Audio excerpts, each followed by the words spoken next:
Аз даяар, Европ даяар бид нар ингээд Америкийн тархи угаалтна гүн автцсан тийм ээ. Одоо тэгээд ингээд хараад үзэх юм бол LGBTQ, feminism янз бүр ингээд солиорлоороо ингээд ялцарсан гэдгийг мэдрэл муутай болцсон бид нар ингээд мэдэрч байгаа. Тэгээд ингээд эцсийн шатлуу ингээд явж л байна л да.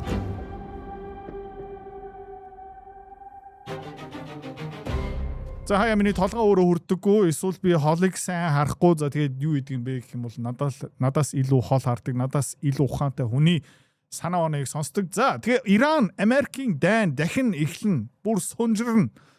Тийм ээ Америк гүрэн байхгүй болно хятад Иран Оросууд ерөөхдөө ялах болно гэсэн шинжилгээ дүнэлтийг 2 3 4 жилийн өмнө ярьж исэн багш тийм Жан багш таад мэдж байгаа юм бол predictive history. Тэгээ Жан багш юу хийсэн бэ гэх юм бол саяхан Glenn Disney podcast оролцсон. Америкт очсон. Лос Анжелес хотод одоо байна. Тэгээ анхудаа Лос Анжелес руу явж байгаа юм байна. Тэгээ тэнд юу үнэртэж байгаа юм бэ? Юу мэдэрч байгаа юм бэ? Америк гүрэн ерөөхдөө Ираны дайн, Орос, Украины дайн яг юу болох юм бэ? Тэгээд Америк ерөөхдөө дотоодоосоо ингээ ялцраад эхэлсэн үү? Хизээ нурах юм бэ? Хизээ муудаж ирэх юм бэ?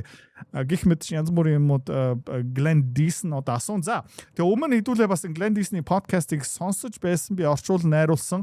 Ганц нэг сул тал нь юу юм бэ гэх юм бол Glenn амар сунжраад юм асуудаг. За тэгээ сунжраал байх юм бол би товчлон таадын төлөө би нэг урчлаад сонссон байгаа тийм учраас тэгж чадна. Let's go.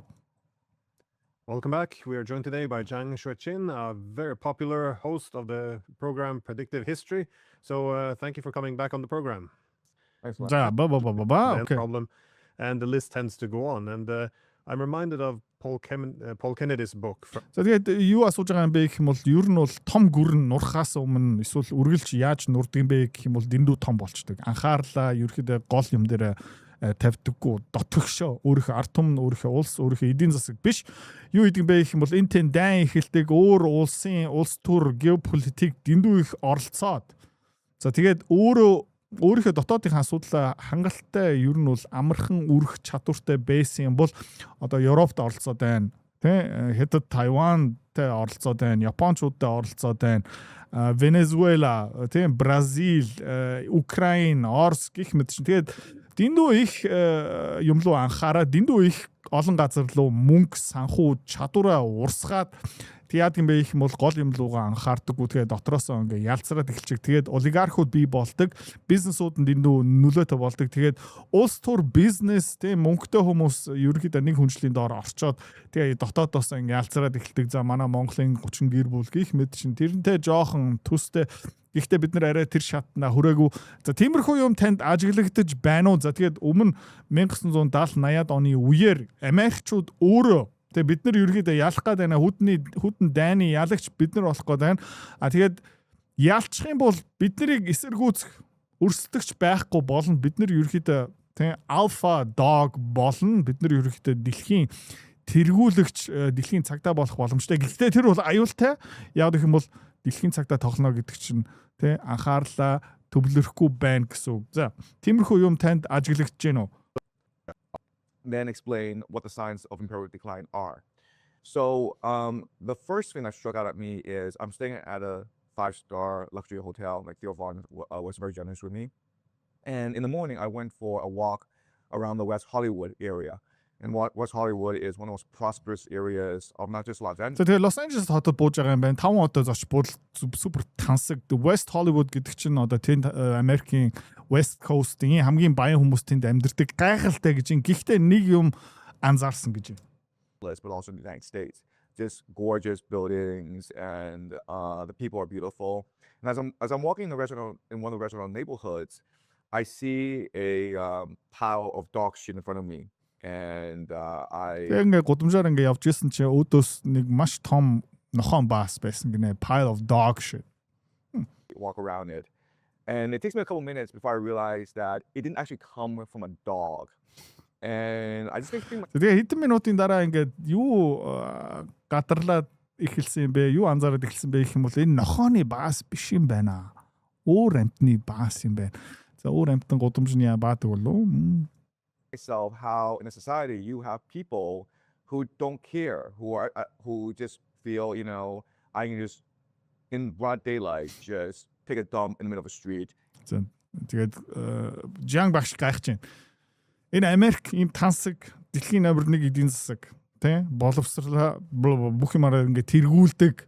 За тэгэхээр Америк зарим хүмүүс хамгийн тансаг газар одоо зайсангийн зайсан тий баг тэнгэрийн одоо гудамжинд зарим хүмүүс зүгээр ингээд өмдөө доошо шуфтлаад атсаа дийлгээд тэгэл маа гэл баадаг юм байна. За тэгээ энэ ямар шинж тэмдэг юм бэ гэх юм бол хүмүүс нийгэмд итгэхэ болцсон юм байна. Ерөөхдөө этикет, ёс, дүрм, зарчим гэсэн юм ерөөсө байхгүй зүгээр ингээ би хүссэн газартаа бааж болох юм байна гэсэн юм.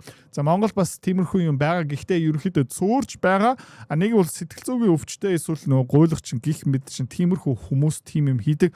Гэхдээ жирийн иргэн ядаж хотын захын нэг жалгалуу эсвэл хамгийн харахгүй буланлуу нэг баатга хаяа энтэнд харагддаг. Гэхдээ Монголд бурхан мэн баярлаа цөөрч байгаа. Гэхдээ Америк яг эсэргээрээ явж байгаа. Илүү олон гудамжинд ил атснаар тэнд 8-аа хийж байгаа юм шиг байна. Тэгээд дотоодоос ингээ ялзарлалт нь юунаас гарч эхэлж байгаа юм бэ гэх юм бол гудамжинд илүү олон хүмүүс чөлөөтэй сайхан бие зарч байна. And no one cares. And what this tells us is this is really a breakdown of the social contract. Тэгээ нийгмийн гэрээ I ерөөдөө feel зөрчилдөд as эхэлж though байгаа гэсэн. people don't Хүмүүс тоохгүй байна feel гэж байна. that they're part of society. I feel that Би бол society нийгмийн нэг has a lot оролцогч of биш юм people. байна. Би ерөөхдөө энэ улсад хүн биш юм байна. Иргэн биш I юм went байна. to Тийм dinner учраас party би last night in the Pacific Palisades, which is where all the movie stars live.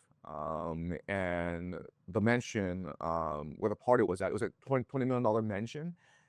It was just beautiful, huge mansion. And the thing that struck me was how extreme and outrageous it was to have a $20 million apartment. Тэгэд тэр орой одоо бас дахиад нэг газар явсан гэж нэг $20 сая үнэтэй вилла нэг хүн дээр очиж тэнд ерөөхдөө оройны зоог нэг парти болсон гэж тийшээ очсон гэж. За тэгээд тэнд юу анзаарчихсан бэ гэх юм бол $20 сая хаус гэдэг чинь ямар солиотой юм бэ?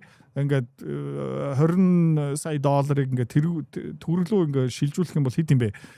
Тэ? Бараг 80 орчим тэрбум төгрөгийн за 70-80 орчим тэрбум төгрөгийн одоо хаус гэсэн үг. Төсөөлө үзчих. Манай Монголын хамгийн үнэтэй хаусууд те миний мэдхээр тэнд юу л нөө голфын талбайны хажууд Ascent Villa юу хэд вүлээ нэг за ойролцоо нэг 10 тэрбум орчим байгаа хаа. Тэрнээс илүү би яг сайн тэрнээс үнэтэй юм биела өөрөө хараагүй гэхдээ байж магадгүй. За тэрнээсээ хол тасарсан тэгж амьдарч байгаа. You can't actually use the space. It was just one family and their army of domestic staff. Тэгээд нэг гэр бүл тэр 80 тэрбумын объект дотор амьдран гэж байхгүй. Ганцаараа угаасаа дэндүү том ашиглаж байгаа ерөөсө боломжгүй. Which I assume is like 10 times bigger. За тэгээд тэн дотор хин амьдарч байгаа юм бэ гэх юм бол тэр жижиг гэр бүл өөрөө ингээ амьдарч байгаа тэгээ баахан зарцснаар тийм Мексик хүмүүс дийлхэн баттай хэлчихэ. А тэгээ уулын оргил дээрээ дахиад нэг $200 сая одоо баг вилла гэж хэлэхээс илүү нэг цайз байсан гинэ. At the dinner party, I ran into Max Blumenthal. We're sitting together, and we're complaining about the outrageous luxury of the Pacific Palisades. So we decided to go Skid Row as a comparison. So we drive to Skid Row for the night, and Skid Row is literally a scene from an apocalyptic movie. I mean, it is just dark, and there was a woman running around naked in the streets. За тэгээд тэр Pacific Palisades дотор тэр оройны зоог хүлээ авалт дээр нэг Max Blumenthal бас нэг content creator дэлхийн улс төрийн шинжээч тэрнтэй ярьсан гинэ. Тэгээ жоохон тэр хоёр өглөө сууж исэн гинэ. Ямар дэндүү тансаг амьдраад байгаа юм биш үү? Хүмүүс ерөөдөө энэ өөрийнхөө улс ертөнцөөс тасарсан ер нь бол ард түмний амьдралаасаа ер нь бол юу ч мэдрэхгүй яагаад гэх юм бол нүсэр том хашаа тэгээд өөрийнхөө security-тэй тэгээд ер нь бол тэг ингээд юу ч мэдрэхгүй байна. Тэгээ $200 сая орон сууцтай бүр ярих юм байхгүй. Ард түмэн гэдэг хүнтэй ерөөсөө уулзахгүй, ард түмний нэг төлөөлөгч уулзчих юм бол бараг цоч бах хөөч чи юм бэ гэл те. Усанд орооч чи гэл те. За тэгээд яасан бэ гэх юм бол тэр оройны зоог партинаас буугаад тэг өндөрлөөд хаашаа явсан бэ гэх юм бол Skid Row руу явсан гэж энэ Лос Анжелесийн За ерөөхдөө нэлээд харанхуу хар тамхи гих мэдчлэн ерөөхдөө гимт хэргийн гудамж гэхдээ хоорондоо тийм их зай ерөөсө байхгүй 3 км-ийн зайтай за тийш очсон чинь харанхуу бүр ингээ зомби кино шиг орчин тэнд юу харагдсан юм бэ гэх юм бол нэг шалтан гойлгочин хүүхэн гудамж ингээ яваад байсан гинэ. And these are people, I believe there's about 4,000 of them who have completely been abandoned by society. The government pretends they don't exist.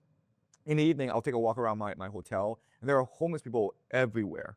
So another very important sign of imperial decline is. So тэгээ тэнд тийм баг нүцгэн ингээд fentanyl хар тамхи тарьдаг ерөн нийгэм гэсэн юу юм бэ? Бүтэрчтэй мартцсан. Зүгээр зэрлэг болцсон хүмүүс. Таад мэдэх юм бол нэг гахаа ингээд чөлөөд тавьчих юм бол feral болдог байхгүй тэр нэг яв ягаан хөөхөн самгапсолын гахаа яадаг юм бэ гэх юм бол харалдаг, борлдог, ингээ өстэй болоод ирдэг. Тэгээд зэрлэг болчдөг байхгүй. За хүмүүс яг адилхан. Тэгээд тиймэрхүү зэрлэг болсон хүмүүсийг буцаагаар нийгэм рүү оруулна гэж байхгүй. Тэгээд муухай юм юу юм бэ гэх юм бол тэр зэрлэг гахааны амт нь бас муухай болчдөг юм а. Самгапсол худлаа. Тэгээ яг адилхан тийм зэрлэгчсэн feral хүмүүсийг буцаагаад нийгэм рүү оруулна гэж байхгүй. За тэгээд Жан Багш өөрийнхөө зоч буудлуу буцаагаа явсан чинь юу анзаарсан юм бэ гэх юм бол тэр 5 одтой зоч буудал Тансаг район дүүрэн гойлгочин гэр оронгүй хүмүүсээр дүүрсэн. За тэгээд улс өөрөө нийгмийн даатгал Лос Анжелес хот тэр хүмүүсийг ерөөсөө тоодоггүй тоохоо болцсон хүн гэж харахаа болцсон. Тэднийг баг ингээд байгаа гэдгийг мэдэрхээ болцсон. Тэгээ энэ юу юм бэ гэх юм бол Америк гүрэн дотроосоо ингээд ялцраад үхэж эхэлсэн гэж байна. Санал нийлж байна. Манай Монгол харин эсэргээр and the moral decay like these people have just been. Тэгээ тэр хүмүүсийн бас ёс суртахуун гих мэдрэм ерөнхийдөө бас байхгүй. Тэгээд бас мань хүний ярьж байгаа нэг томоохон асуудал юу юм бэ гэх юм бол баячууд дэндүү холдоод ирэхээр бас ингээд мэдэрдэггүй би өмнөх подкастнаа бас ярьж ийсэн 2 жилийн өмнө нэг баян айлтай шинэ жилээ өнгөрүүлсэн. Тэгээ тэр баян айл юу исэн бэ гэх юм бол Lexus 570 600 байсан уу би яг сайн мэдэхгүй байна. Цоошин машин дотор за хүүхдүүдээ суугаарай гээл. Тэгээ одоо яах юм бэ гэсэн. За одоо гэр хороолоо явнаа. Тэгээ машин бэлэг мэлгээрээ дүүргэсэн. Тэгэл нэг амтны хүрээлүү явж байгаа юм шиг хүмүүст тэр бэлгээ ингээ тараасан мэ гэвгээд тэгээ хүүхдүүд ингээ тэр орой ингээ дууссан чинь хүүхдүүдээс асууж ин за одоо ямар байна юу анзаарсан юм бэ ойлгож авсан уу та нар арай давраад байгаа шүү гэх мэт тиймэрхүү одоо нэг баг тэг ингээ performative юм хийж байгаа тэгээ нийгмээс тасарч ин тэгээд энэ Монголд жоохон эсэргээрээ болж байгаа тийм тэгээ та анзаарч байгаа юм бол энэ инх тайвны гүүрний цаана тэгээд энэ хаулын e-mart хавцаа энд юу үүсэж байна гэх юм бол нийгмийн дундаж давхаргаа үүсэж байгаа тэр ерөөхдөө нэлээд зузаан энэ ерөөхдөө Монгол улсын дархлаа болж байгаа гэсэн үг. За тийм юм байхгүй байсан бол баяжууд бүх юмыг хамаад байсан юм бол заяа тэд нар бүгдээ баг тэнгэр их тэнгэр тийм ээ River Garden-ы цаана бүгдээ ингээ овоотсон цөөхүүлээ хашаан дотор тэгээ бид нар хаана амьдрах байсан бэ гэх юм бол нөгөө гетто дотор амьдрах байсан. За Монгол яг эсэргээрээ явж байгаа Америкчууд өөр юу болж байна гэх юм бол тэр дундарч давхаргаа байхгүй болж байгаа энгийн иргэн амьдэрдэг байсан хороол орон сууцуд ерөөхдөө одоо улам их гетто болж байгаа улам их хар тамхи улам их арх улам их ёс суртахуун алга болж байна улам их гудамжны хүмүүс улам их гуйлгч нь улам их гудамжинд хүний бас тий за тэгээ энийг маш сайн анзаарсан гэж байна. Abandoned by society and they're just left to their own devices. Is a major indicator. The third thing is I went for breakfast and I tried to find the cheapest place I could find and I ended up paying $17 for avocado toast. За энэ хүн одоохон хятадд амьдарч байгаа тийм учраас энийг ингээ хэлж байна. Тэгээ өглөөний хоол үлсээд байсан чинь гадаа гараад нэг хоол хайгаа явж исэн гэж юм. За тэгээд нэг хямдхан газар олох гэж хичээсэн олж чадаагүй. Нэг ресторан руу орсон чи тэнд нэг авокадо тост идсэн юм байна $17. Дээрээс нь дахиад 20% тип өгдөг шүү. Америкт амьдарч байгаа хүмүүсийг нэг мэдж байгаа монголчууд таад мэдэх бах ресторан орох юм бол ерөөхдөө тип өгдөг юм. Тэгээд 10% 15% тип өгөх юм бол бараг зөөгч таад нүүр лөө ингээд нулимдэг доор хаж нэг 20% өгөхөстой. За тэгээд профессор Жан $15 гэдэг чинь батын хэдэн төгрөг юм бэ? 3.0 Гү тэрнээс илүү баха бараг 60,000 төгрөг авахгүй нэг талхан дээр нэг жоохон авокадо төрөгцсөн за 70,000 төгрөг гэж авч байгаа хгүй хямдхан газар шүү guys. Эний үсгийн бэ их юм бол инфляц. I don't know how Монгол people бас тиймэрхүү afford болж байгаа the гэхдээ тийм prices экстрем биш те. in this country. So there's inflation. But what inflation really tells us is just basically the degrading of the currency. The US dollar isn't really worth anything anymore because they just print out trillions these past 10 years. And they continue to print out trillions in order to sustain the economy. You have the AI debt bubble that everyone thinks it's going to pop sooner or later. You have this war in Iran where tens of billions are being spent every week with no actual... Тэгээ ягаад нэг ганцхан ширхэг талах жоохон авокадотой ягаад 70-80 мянган төгрөгийн үнэтэй юм бэ? Одоо төсөөл үүдч заяа ингээд өдөр болгон нэг тийм талах иднэ гэдэг чинь одоо зүгээр дампуурн гэсэн үг. Монголд харьцангуй өөр, Хятадд бас өөр нийгэм арай жоохон шударга. Гэхдээ Монголд бас энэ юм байгаа. Тэгээ ягаад юм үнэтэй юм бэ гэх юм бол инфляц ягаад үүсэж байгаа юм бэ гэх юм бол эрх мэдэлтэй хүмүүс, төв банк, сангийн яам, улс төрийг нөлөөлдөг, санхүүжүүлдэг бүлгүүд, компаниуд, групп компаниуд, лобби хийдэг хүмүүс юу хэлж байгаа юм бэ гэх юм бол мөнгө хэвэл за тэгээ тултал мөнгө хэвлдэг, мөнгө зээлдэг, тэр зээлсэн мөнгөөр юу хийдэг юм бэ гэх юм бол дотгошоо хөрөнгө олт хийдэггүй, хүний нууцгаа хөрөнгө олт хийдэггүй, ард түмэн руугаа ингээд дэмжлэг явуулахгүй юу хийж байгаа юм бэ гэх юм бол өөр улс орныг ингээд бөмбөгдөж байгаа. Одоо Ираныг бөмбөгдөж гэн, Оросыг бөмбөгдөж гэн, Венесуэлаг тодорхой хэмжээнд бөмбөгдсөн. Тэгээ өөр улсуудыг одоо бас бөмбөгдөхөд эхэлж байгаа. Тэгээ тултал мөнгө хэвлж байгаа. Тэгээд тэр хэвлсэн мөнгийг хэрхэн хаашаа тараан байшуулах вэ гэх юм бол тэр олигархууд ба улс төрийн элит тэр хүмүүс нь шийддэг. Тэгээд доошоо юуж хүрдэггүй. Тэгээ банк мөнгө хэвлэж байгаа юм чинь мөнгөний хэмжээ ингээд дээшлээд инфляц өсчл таарна. Монголд ерөнхийдөө бас тийм адилхан юм байгаа таад мэдж байгаа бол 15 жилийн өмнө би яг санаж байна. Миний инфляцийн индекс нөгөө талах малах бол биш. Минийх бол PIV. Тэгээд нэг лаад сингур миний мэдхээр 2010 онд 850 төгрөг байсан юм бол одоо бүр хэдэн мянган төгрөг болцсон бэ би яг сайн мэдэхгүй байна. Сингур ухаа болцсон guys. Purpose and with no strategy in sight.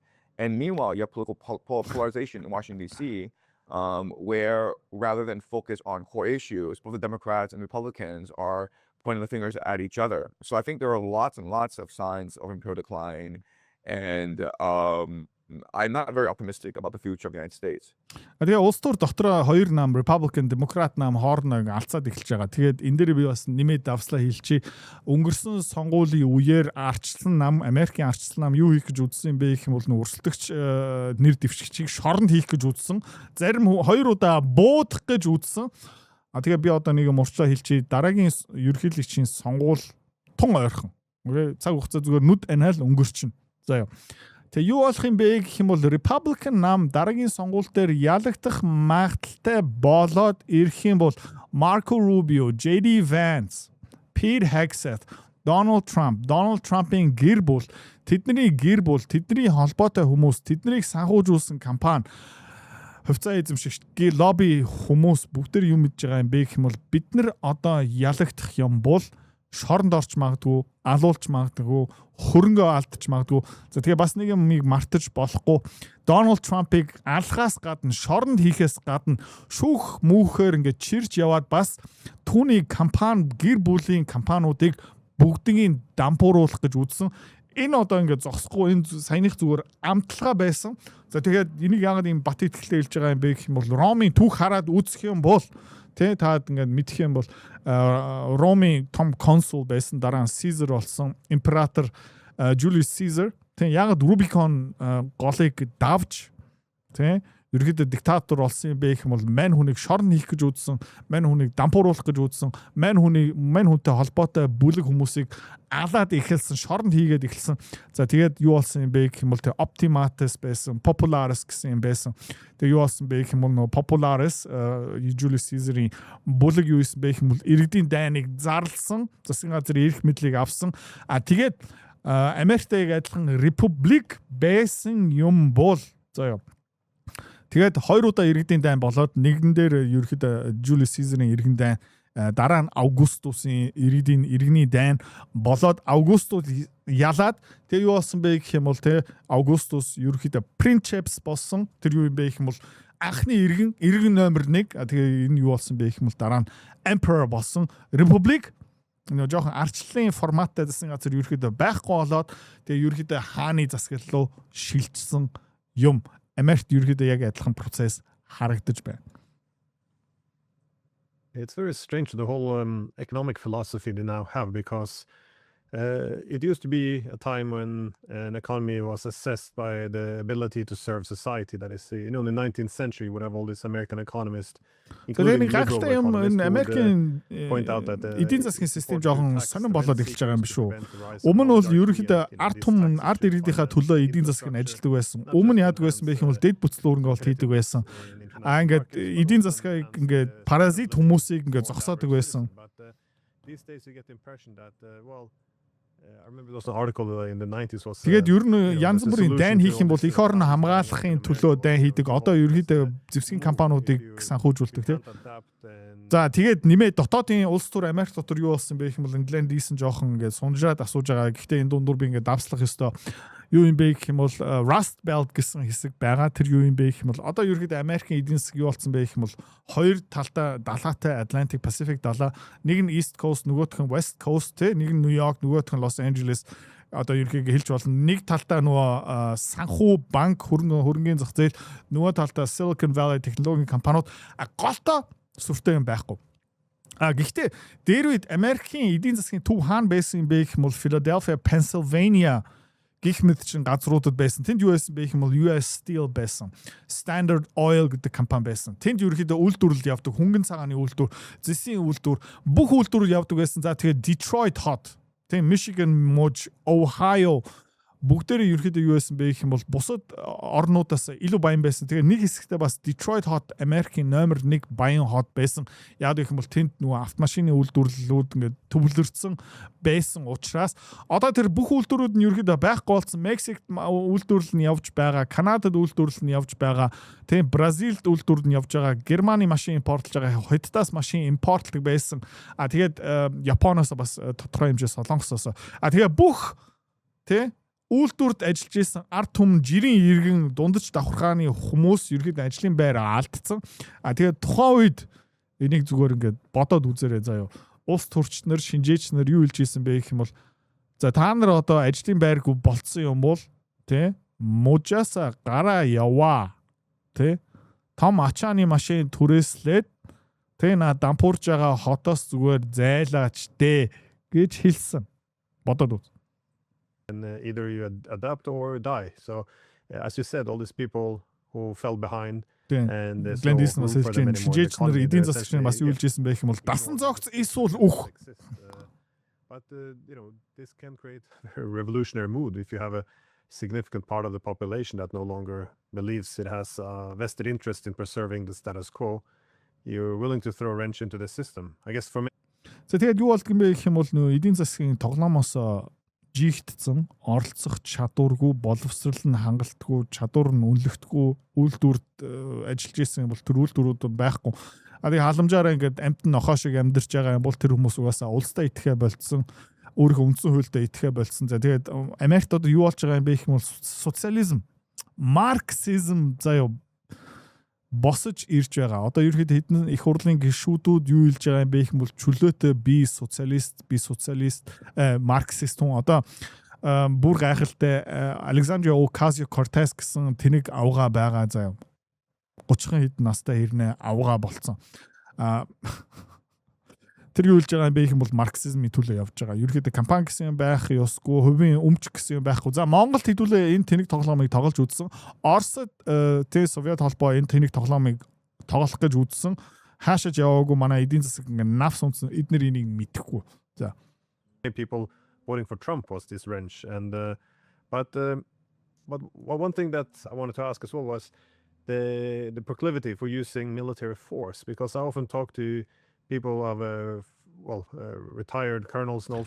Тэгээд бүр сонирхолтой юм юу юм бэ гэх юм бол Глендисэн сунжиж байхын хооронд хэдүүлээ бас өөр гоё юм яри.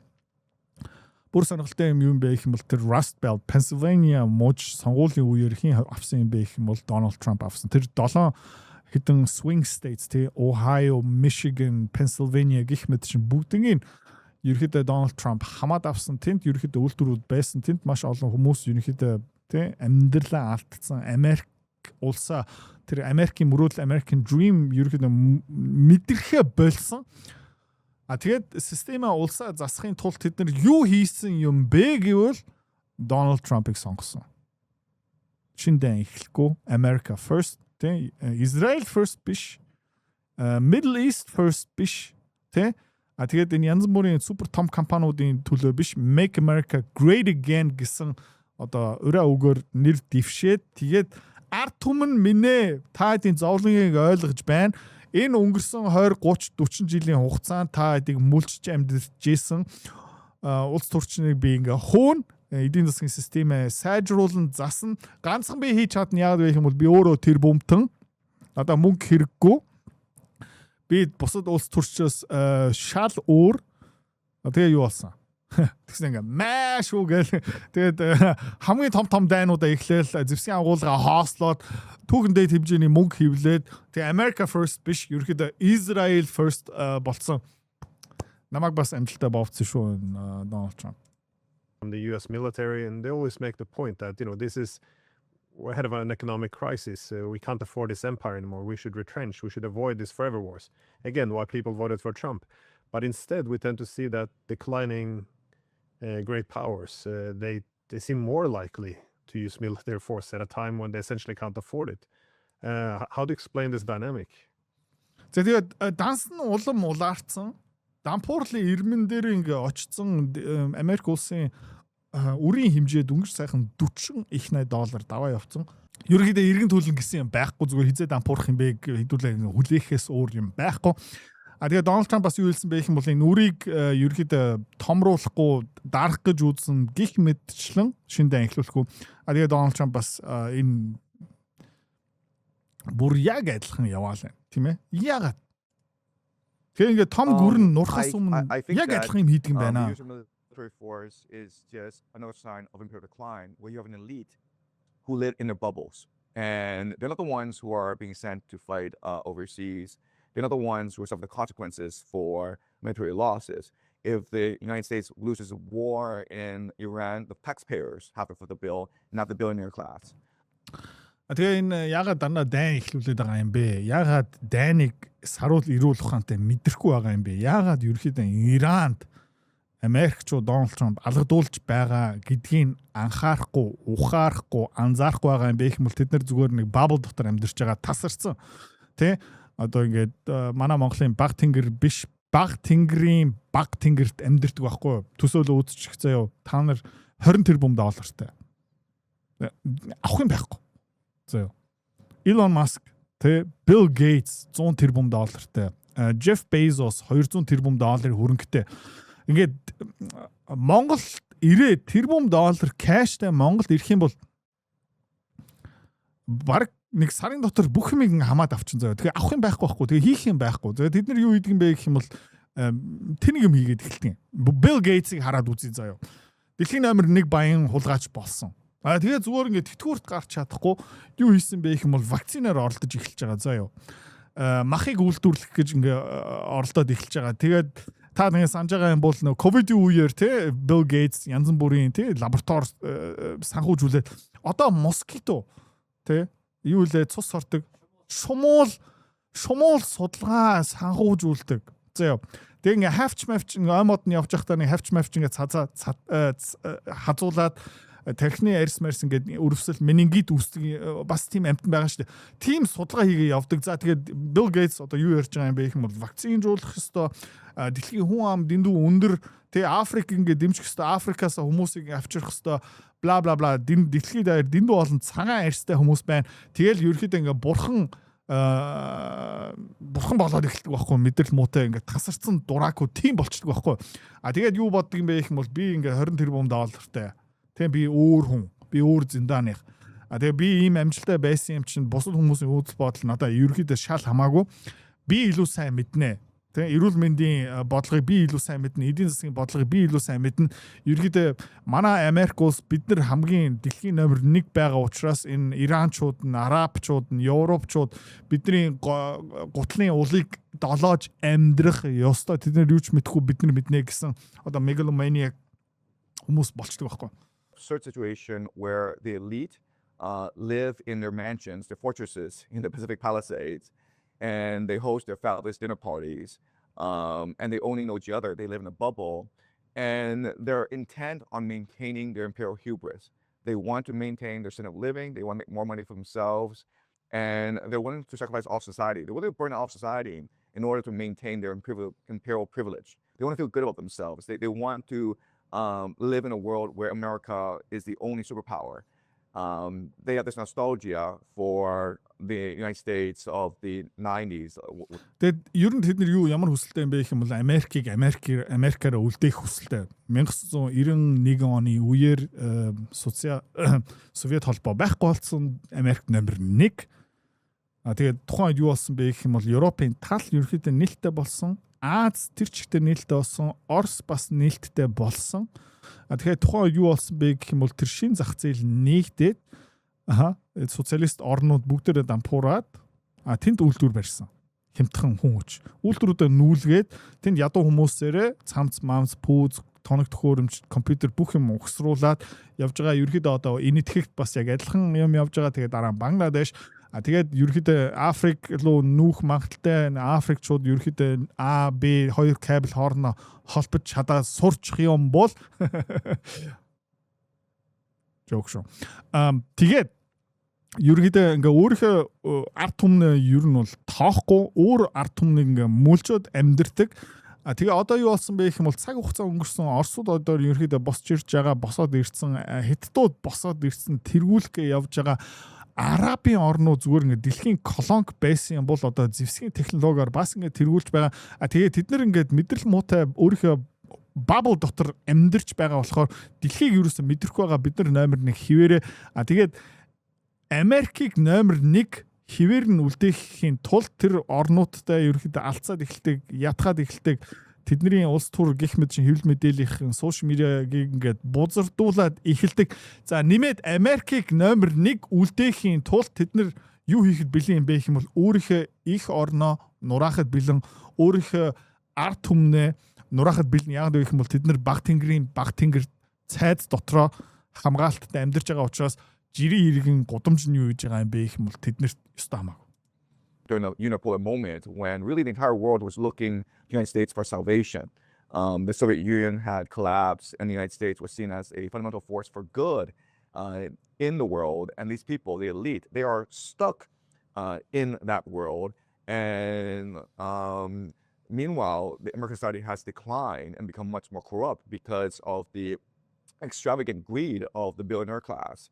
And so even though we on the outside see this as folly, even though we believe that the United States cannot possibly defeat Iran in a war, and this will cause economic turmoil, not just the United States, but throughout the world, the elite themselves live in a separate reality. They think that America is doing good by getting rid of Тэгээд тэр бомбнуудын тухай юу хэлж байна гэх юм бол тэр бомбнууд те Google, Amazon, Tesla гэх мэт шин маш олон тэр бомбт ингээд 100 сая 500 сая доллартай хүмүүс байгаа компани эзэмшдэг, хувьцаа эзэмшдэг, бонд эзэмшдэг санхүү групп компани гэх мэт чинь заяа.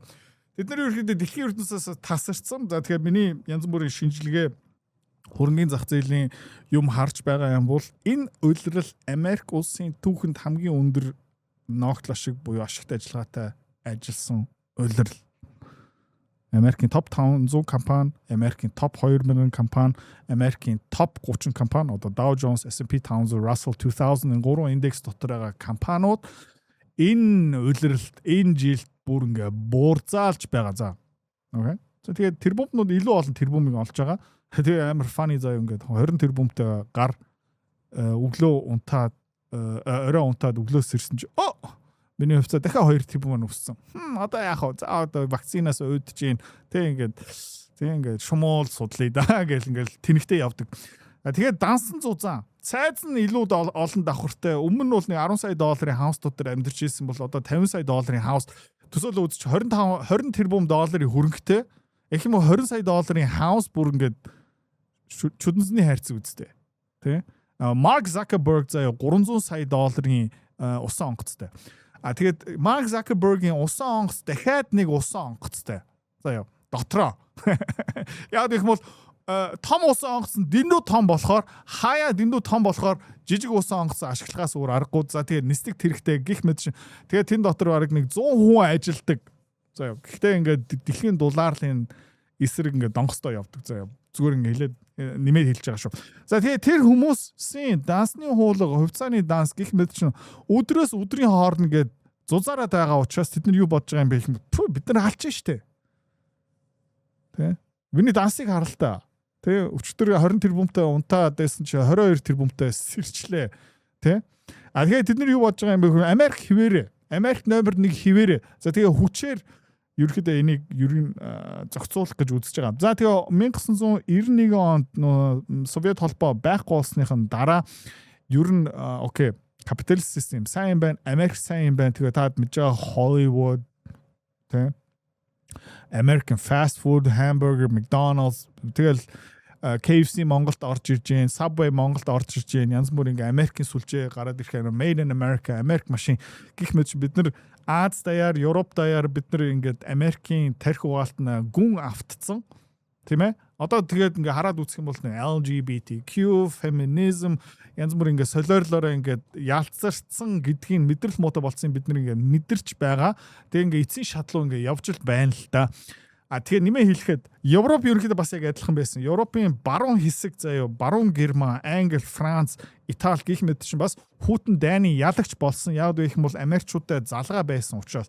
А тэгээд Европчууд бас тэгж тэнэгдэх гэж үзэж байгаа. Тэмээ Кая Каллас, Ursula von der Leyen тэг ингээ ёс суртахуунтай олон улсын хууль ингээл донгостол ярьж байгаа. За тэгтээ өөрийнхөө Европын холбоогоо ингээ сүрүүлж байгаа.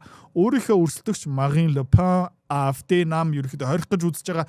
Энэ бол ерөөхдөө юу юм бэ гэх юм бол их цан. Бид нар ер нь бол дэлхийг өдөртөх ёстой. Бид нар зөв замыг мэддэг. Бид нар дэлхийн тэргүүлэгч. Бид нар ерөөхдөө ёс суртахуун гэдэг юмны монополтой тийм учраас бидний хүссний дагуу явах ёстой. Оросын хүсэж байгаа юм хамаагүй, Хятадын хүсэж байгаа юм хамаагүй, Аз ерөөхдөө блөө цаашаа энэгтэг угаасаа ёстой хэрэггүй. Бид нар бүх юмыг удирдна гэсэн одоо hubris гэдэг их цаантай явж байгаа. Тэгээд энэ маань одоо Европт аль хэдийнэ ерөөхдөө хязгаарт тулцсан байгаа. Европчууд ингээд донгостой явж исэн дундуур нь хин ороод ирсэн байх юм бол Америкчууд те хуцаад агаараа миний гутлыг 7 гэсэн. 7-оод эхэлж байгаа. Уутахгүй хэзээ нэг цагт Америкчууд бас Европчуудтай адилхан цаг момент ирнэ. Ер нь хоорондын зай магадгүй 4 жил байж магадгүй шүү за. Of a fundamentalist terror regime who is intent on nuclear weapons and who is intent on dominating and destroying the Middle East. So it is important, it is good that Iran be destroyed.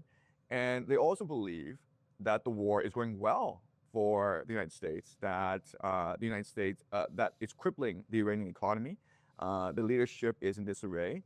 And any day now, the Iranians will surrender. So, you know, what... За тэгээ Иран улсыг бөмбөгдөх нь ерөөхдөө ёс суртахууны хувьд бол зөв. Маш зөв. Сайн юм гэсэн үг. Террористууд, ислам шашинтай өөр улс орн руу ингээд пуужин явуулдаг. Манай хамгийн сайн анд Израилийг бас бөмбөгддөг, доромжилдог Израилийн эсрэг. Тийм учраас бид нэр ерөөхдөө Ираныг чөлөөтэй ингээд туллан бөмбөгдөөд эдийн засгийн нураагаад хүмүүс тэнд ингээд ядуу амьдрах нь зовж байгаа. Хэдэн мянган хүн, магадгүй хэдэн сая хүн их орноо алднаа. Биднэрт бол хамаагүй яагаад гэх юм бол бид нар сайн юм хийж байгаа учраас тэгээд тэр бабл дотор амьдарч байгаа хүмүүс хоорондоо бас юу ярьдаг юм бэ гэх юм бол бүх юм дэжгүй штэ. Харалтаа кэш мөнгө хийж гин.